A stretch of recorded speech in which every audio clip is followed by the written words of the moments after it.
ജിൻഡോ, ഈ ആലപ്പുഴ കേസിൽ ഈ സ്വച്ഛലിമ പറഞ്ഞിരിക്കുന്ന മൊഴിയിൽ ഒരു ബിഗ് ബോസ് താരം ജിൻഡോയുടെ പേര് പറയുന്നു. അത് ഹൈബ്രിഡ് കഞ്ചാവുമായി പിടികൂടിയ കേസുമായിട്ടാണ് വരുന്നത്. ആ കേസിൽ ജിൻഡോ ഇപ്പോൾ പറയുന്നു, ഞാനൊന്നും ഉപയോഗിക്കാത്ത ആളാണ്. പേഴ്സണലി നമുക്കും അറിയാം അങ്ങനെയൊന്നുള്ള ആളല്ലാന്ന് എൻ്റെ പേഴ്സണൽ അറിവ്. ഒരു ഒറ്റ കാര്യമുള്ളൂ, എന്തുകൊണ്ടാണ് ജിൻഡോയുടെ പേര് പറയാൻ ഒരു കാരണമായത്? നേരത്തെ പറഞ്ഞു നമ്മൾ സഹായിച്ചുകൊണ്ട് മൊബൈലിൽ ചാറ്റുകൾ ഉള്ളത് കൊണ്ടാണെന്ന് പറഞ്ഞു. പക്ഷേ നിങ്ങൾക്ക് കിട്ടിയ നോട്ടീസിലോ ഇതുമായി ബന്ധപ്പെട്ട് എന്തൊക്കെ കാര്യങ്ങൾ ഈ ഹൈബ്രിഡ് കഞ്ചാവുമായിട്ട് പിടികൂടിയപ്പോഴാണ് ഈ കേസ് പറഞ്ഞു. ഇപ്പം നടന്മാരുടെ കേസ് പറഞ്ഞു, അതോടൊപ്പം ബിഗ് ബോസിലെ ജിൻഡോയുടെ കേസ് പറയുന്നു. ഈ പെൺകുട്ടിയെ അറിയുമോ? ഞാൻ ഈ പെൺകുട്ടി ആരെന്ന് സത്യം പറഞ്ഞാൽ എനിക്ക് ഇതുവരെയ്ക്ക് വ്യക്തമായിട്ടില്ല.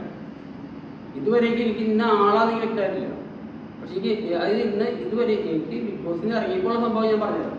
ഈ സത്യം പറഞ്ഞാൽ എൻ്റെ കൂടെ നടക്കുന്ന ആൾക്കാരുടെ പേര് കാര്യങ്ങൾ ഞാൻ പറഞ്ഞിരിക്കുന്നതാണ്. എനിക്ക് മനസ്സിലാവുള്ളൂ. കാരണം ഒരു ഫോൺ നമ്പർ വരുമ്പോൾ വരെ ഞാൻ നമ്പർ നോക്കിയിട്ട് ആ നമ്പർ കട്ടായി കഴിഞ്ഞിട്ട് പേരും എടുത്ത് വാട്സപ്പ് നോക്കണം. അപ്പോൾ നോക്കി കഴിഞ്ഞാൽ വാട്സപ്പിൽ അല്ലെങ്കിൽ ചാറ്റിങ് ഫോൺ ചെയ്യണം. ആ അവസ്ഥയാണ് എൻ്റെ. കാരണം ഇത് നമുക്ക് ആൾക്കാർ മനസ്സിലാക്കാൻ പറ്റുന്ന സിറ്റുവേഷനാണ്. ആ അവസ്ഥയിൽ നമ്മൾ നിൽക്കണം. അപ്പം നമ്മൾ ആരാണെന്നറിയില്ല, എന്താണെന്നറിയില്ല. ഞാൻ പലർക്കും ഞാൻ ഇത് ചെയ്തിട്ട് എന്ത് കേസ് പിടിക്കപ്പെട്ട ആൾക്കാരാണോ നമ്മൾ എന്ത് കേസിൽ സഹായിക്കാൻ ഞാൻ റെഡിയാണ്. അന്വേഷണ ഉദ്യോഗസ്ഥൻ നമ്മളോട് എന്ത് പറയണോ അതനുസരിച്ച് നമുക്ക് നീങ്ങാൻ നമ്മൾ റെഡിയാണ്, സഹകരിക്കണം. കാരണം ഇങ്ങനെയുള്ള സാധനങ്ങളൊന്നും നമ്മൾ പ്രോത്സാഹിപ്പിക്കുന്ന ആൾക്കാരല്ല. നമ്മൾ ഫിറ്റ്നസ് സെൻ്റർ നടത്തണമാണല്ലോ. എൻ്റെ ഗതികൾ കൊണ്ട് ഞാൻ വലിച്ചു തുടങ്ങി. അതിപ്പോൾ ഒരു ചെറുതായിട്ട് കുറച്ച് കൊണ്ടുവരുന്ന വലിയ ഞാൻ ജോസിനോട് പറഞ്ഞ കാര്യമാണ്. ഞാൻ പിടിക്കുന്ന സാധനങ്ങളാണ്.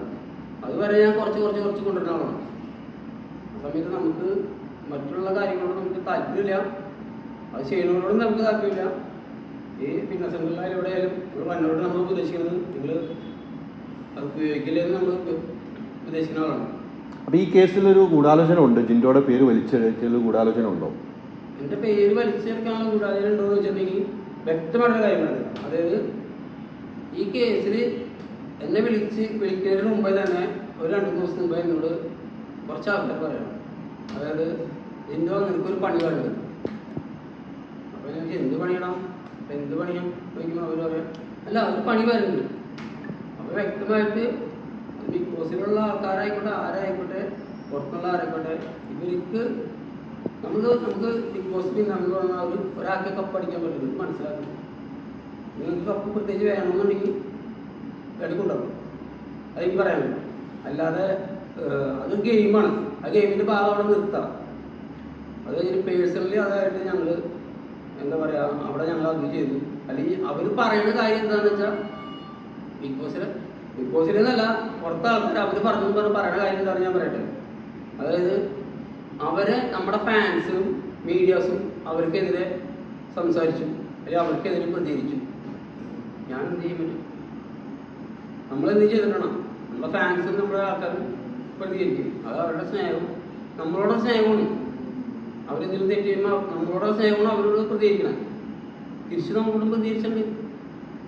അവർ ഫാൻസിൻ്റെ ആൾക്കാർ നമ്മളോട് പ്രതികരിച്ചിട്ടുണ്ട്. അപ്പോൾ നമ്മൾ ഓക്കെ തിരിച്ചൊരു മറുപടി പോലും അവരുടെ കമൻറ്റിനെതിരെ ഞാൻ കൊടുത്തിട്ടില്ല, ഒരാൾക്ക് പോലും കൊടുത്തില്ല.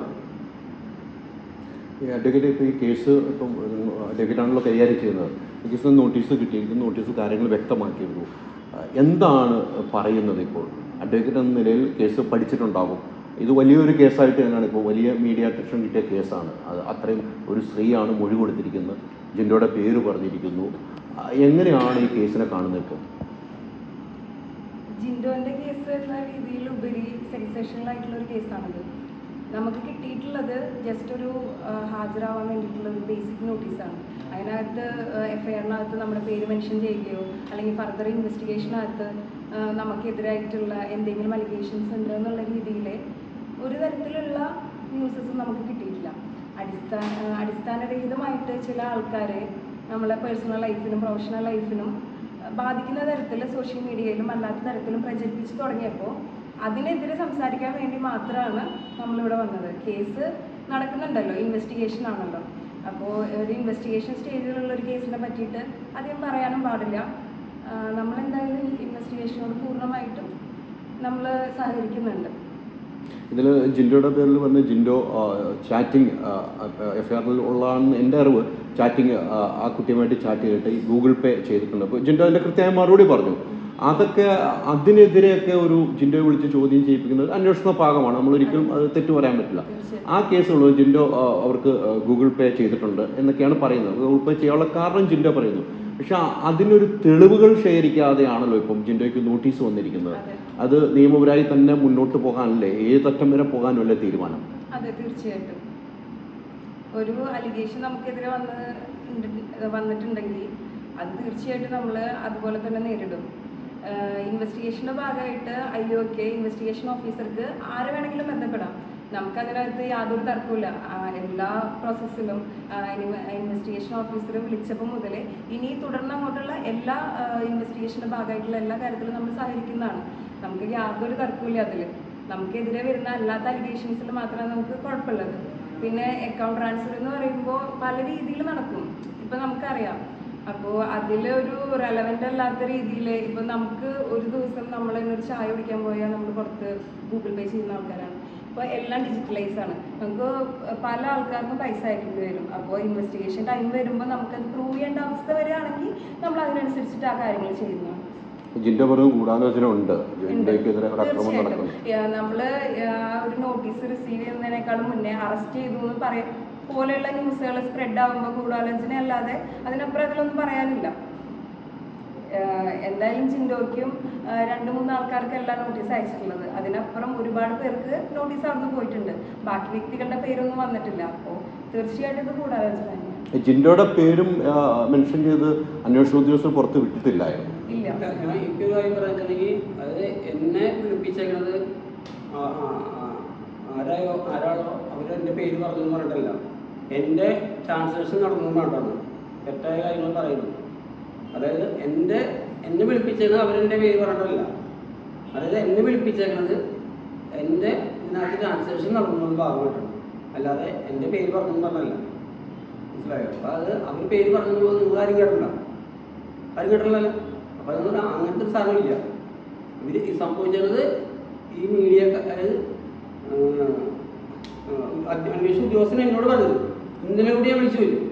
നിങ്ങൾ പറഞ്ഞാലും ഇന്നലെ രാത്രി കൂടി ഞാൻ വിളിച്ചു ചോദിച്ചു, സാറേ ഇത് എന്താണ് സംഭവം, എന്തിനാണ് എന്നെ വിളിച്ചത്, കാര്യം ഇങ്ങനെ എന്നെ ചോദിച്ചത്.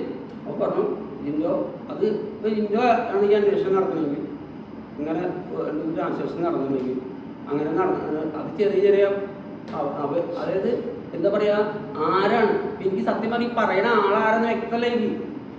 അങ്ങനെ ഞാൻ ക്ലിയറായിട്ട് പറയും എന്തിനാണെന്നുള്ളത്. മനസ്സിലായോ? എനിക്ക് പറയണ ആളൊരു വ്യക്തിയല്ല, എനിക്ക് ക്ലിയറല്ല. അപ്പോൾ എനിക്ക് ഇങ്ങനെ ന്യൂസ് കേട്ടപ്പോൾ ഞാൻ ഇന്നലെ അങ്ങനെയാണെങ്കിൽ ഞാൻ ഓടി വിളിച്ചോളെ, ഞാൻ ഓടി വിളിച്ചില്ലല്ലോ, ഞാൻ അവിടെ തന്നെ ഇരിക്കല്ലേ. എനിക്ക് അങ്ങനത്തെ ഒരു പ്രശ്നമില്ല, അങ്ങനത്തെ പേടിയില്ല. കാരണം അന്വേഷണ ഉദ്യോഗസ്ഥൻ പറഞ്ഞാൽ അവരുടെ കേസ്, അതായത് ഇങ്ങനെ ഒരു ട്രാൻസാക്ഷൻ 1-2 നടക്കുമ്പോൾ അത് ചെറിയ പൈസയാണ്. പൈസയുടെ ട്രാൻസാക്ഷൻ നടന്നപ്പോൾ അതെന്താണെന്നറിയാൻ ജിൻഡോണി വിളിച്ച് വരുത്തില്ലേ, അത്ര ചെയ്തുള്ളൂ. അല്ലാണ്ട് അവര് പേര് പറഞ്ഞിട്ടൊന്നുമില്ല. അങ്ങനത്തെ ഒരു പ്രചരണം നിങ്ങൾ ഇല്ലാക്കില്ല. കാരണം ഇതിന് അങ്ങനെ സംഭവിച്ചിട്ടില്ല.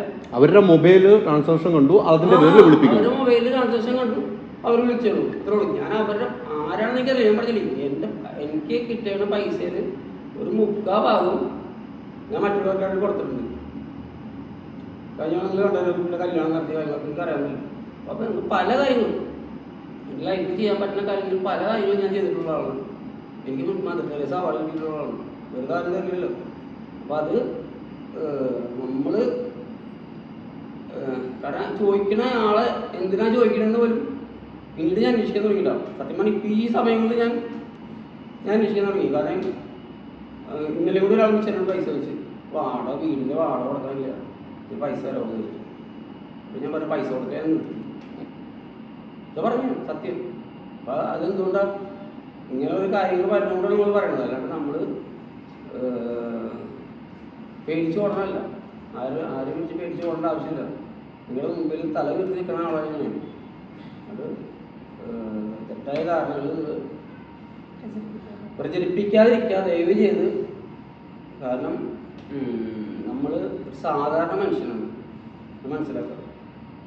എൻ്റെ നിങ്ങൾ പറയണ്ടാവും അവരങ്ങനെയാണ് എങ്ങനെയാണ് ഇതാണ്. നിങ്ങൾ എന്നെക്കുറിച്ച് അറിയാവുന്ന ആൾക്കാരോട് ചോദിക്കാൻ ഞാൻ എന്താണെന്നുള്ളത്. ഞാൻ അറിയാൻ പാടാത്ത ആൾക്കാർ അതൊന്നും പറഞ്ഞാൽ എൻ്റെ അടുത്തൊന്നും ചോദിക്കില്ല, ജനിച്ചു കൊടുക്കുക. കാരണം വെച്ചിട്ടുണ്ടെങ്കിൽ ഞാൻ അത്രയും മാത്രം വിഷമത്തിലാണ്. കാരണം ജീവിതത്തിൽ ഒരുപാട് എന്താ പറയുക വിഷമങ്ങൾ കഴിച്ചിട്ട് ഞാൻ അവിടെ എത്തിയത്. അപ്പം അവിടെ നിന്ന് തന്നെ ബിഗ് ബോസിൽ വെച്ചിട്ട് നിങ്ങൾക്ക് പലതും കേട്ടിട്ടുണ്ടാവും. അവൻ ഞങ്ങൾ കപ്പടിപ്പിക്കില്ല, കാര്യങ്ങൾ പഠിപ്പിക്കില്ല എന്ന് പലരും പറഞ്ഞു കേട്ടിട്ടുണ്ടോ? പല ആൾക്കാരും പറഞ്ഞിട്ടുണ്ട്. അപ്പം എന്ന് പറഞ്ഞ പോലെ പുറത്തെ ആൾക്കാർ ഇങ്ങനെ കപ്പടിപ്പിക്കില്ല കാര്യങ്ങളൊക്കെ പറഞ്ഞു. പക്ഷെ അതൊന്നും എന്തോ ജനം അക്സെപ്റ്റ് ചെയ്ത് ഞാൻ ഇത്രയും, അതായത് ബിഗ് ബോസ് സീസണിലെ ഏറ്റവും ഹൈപ്പാർന്ന സീസണായിട്ട് ജയിച്ചത് ഏഷ്യാനെറ്റ് തന്നെ ലാലേട്ടന് മുമ്പിൽ നിന്ന് പ്രചരിച്ച സാധനം ഞാൻ അടിച്ച ബിഗ് ബോസ് വിന്നറാണ്. അപ്പോൾ ജനങ്ങളെ അക്സെപ്റ്റ് ചെയ്യാണ്ട് ഞാൻ ജയിക്കില്ല. നിങ്ങൾ മനസ്സിലാക്കാം. ആ ജനങ്ങൾക്ക് വേണ്ടിയിട്ടാണ് ഞാൻ നിങ്ങളുടെ മുമ്പിൽ വന്നത്. കാരണം എനിക്ക് വേറെ ആരും